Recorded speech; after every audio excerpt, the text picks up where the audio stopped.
What's going on YouTube? We're in Milford, New York, which is just shy of Cooperstown, New York, and we're gonna ride the historic Cooperstown and Charlotte Valley Railroad.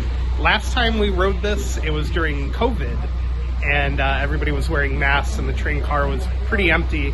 Today though, it's packed. It's pretty full, and we'll take you guys along with us and show you the scenery, show you some of the rail cars, and show you guys the historic site here. There's parking really close to the station, and then there's also additional parking back behind there, which is where we parked. Then you come in here to check in. You get an email confirmation when you purchase the tickets, and then you trade them in for actual physical tickets here.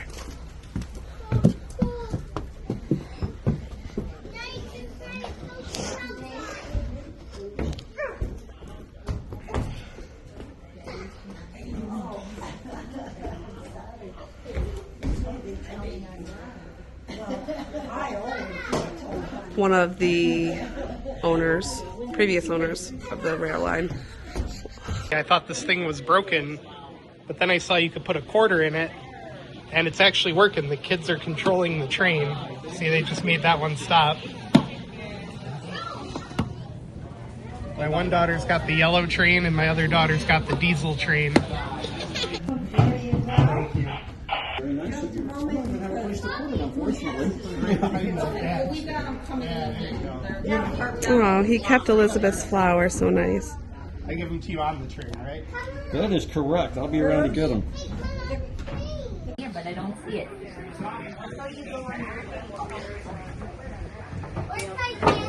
That's all right. They're taking so long. Alright, we found our seats. And man, these train cars are so old. Look at all the paint peeling. And just like the really old detail on it.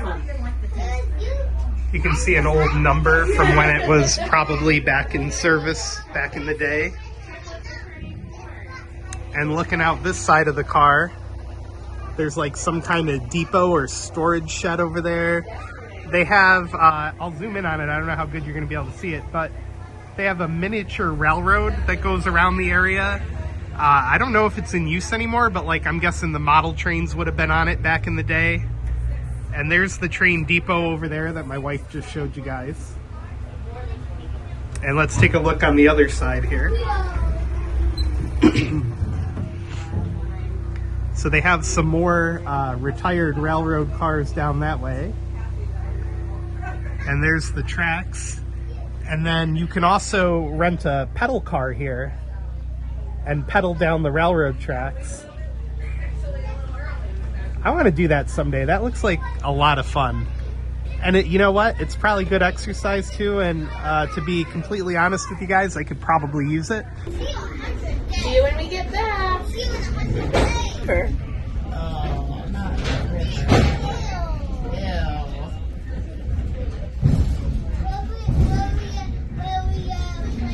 There's the cars. Say bye, cars. Bye, cars. If I could have your attention, please. On behalf of the Leatherstocking Railway Historic Society on the Cooperstown and Charlotte Valley Railroad, I want to welcome you aboard today's fall foliage train on this beautiful weekend.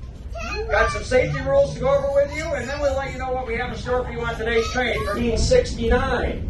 In 1903, it became part of the Delaware and Hudson Railroad system as the Cooperstown branch. They operated trains on this until 1971. Passenger service actually stopped in the 1930s, but in 1971, they sold the railroad to a tourist operation that was in Oneonta called the Delaware Otsego system. They were losing most of their train ride due to the construction of Interstate 88. They bought the railroad.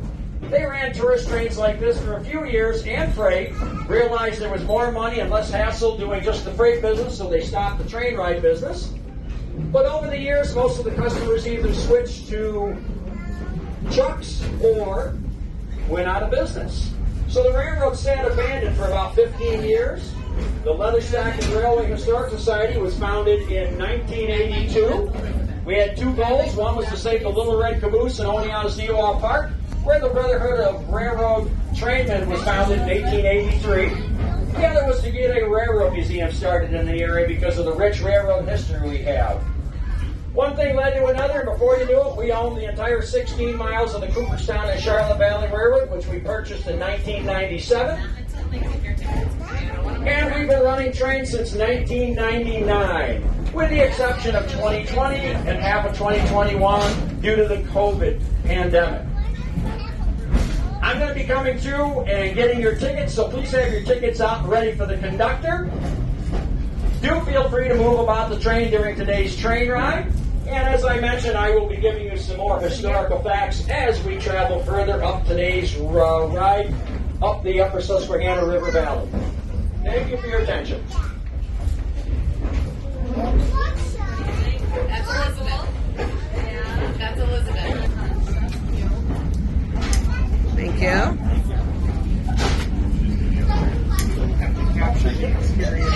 There you go.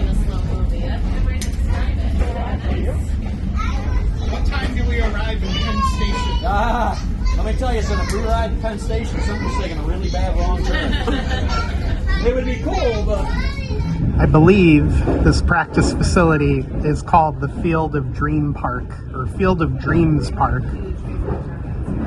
And they even have their own train station that we just went past, as you saw. Not a real train station, of course, but I'm sure during special events they stop this train there and let people on or off. And then all the dorms are up there. So if you're familiar with the history of Cooperstown, I'm sure you'll recognize this facility. All right, we are in the dining car. Look at that. Passengers are urged to use discretion playing cards with strangers. That is hilarious. It's very cozy in here.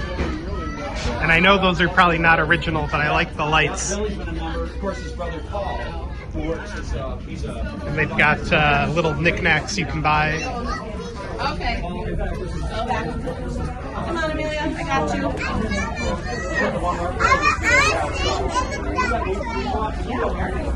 And they got the concession stand window up here.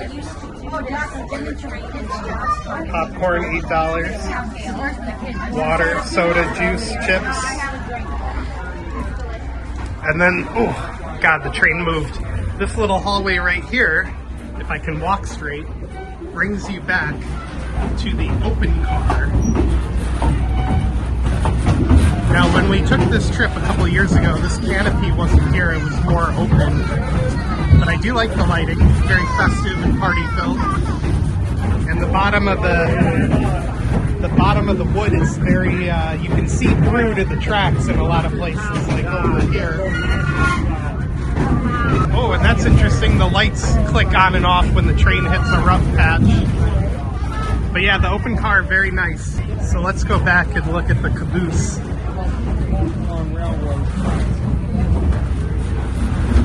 The train's only going about 10 miles an hour or so. And here's the caboose. My wife informs me that there is an option to pay more to sit in the caboose on certain trips, but it's like $200. I don't know, I have to look into that. But for this trip, I don't see anybody in the caboose. So here's a look down the side of the caboose. So we're approaching the only crossing on the trip that has automated gates. The conductor tells us that they were installed 5 years ago at a cost of $160,000. So if you've ever wondered what one of those costs, there you go. Costs almost as much as my house. And now we're also coming up to the second bridge on the trip. crossing one of the creeks here along the route. So this will be nice. And like I said, last year this car didn't have this canopy on it, so it was a little bit more scenic of a view, but we'll make it count.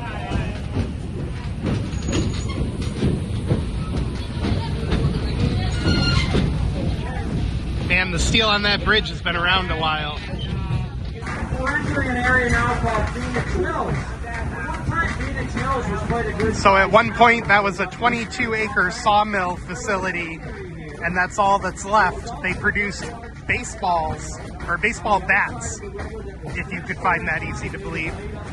You know, being that we're close to Cooperstown. So we're on the way back now, and unlike last time I did this video, they used to have the locomotive go down a siding and then connect to the caboose and pull us back, but now they're actually pushing us back. And there's a guy in the caboose, I'll show you in a second, who's directing the speed of the train, so to speak.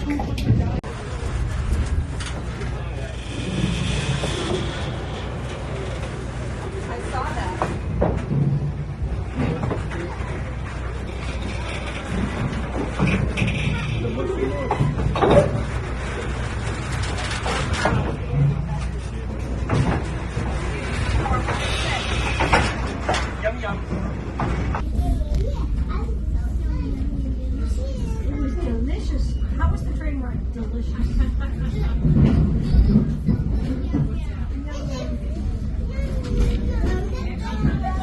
Is that the one?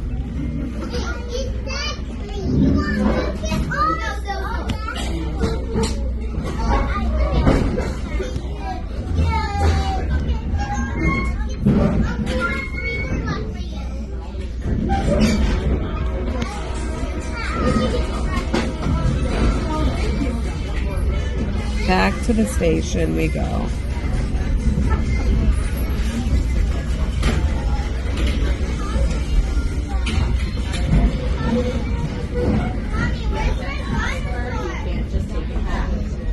So there we go, we're crossing the street. This is Milford, New York. And we're right back at the sign, right back at the rail depot. Anyway, thank you so much for watching, guys. Be sure to give the video a big old thumbs up. Hit subscribe down below if you're not already.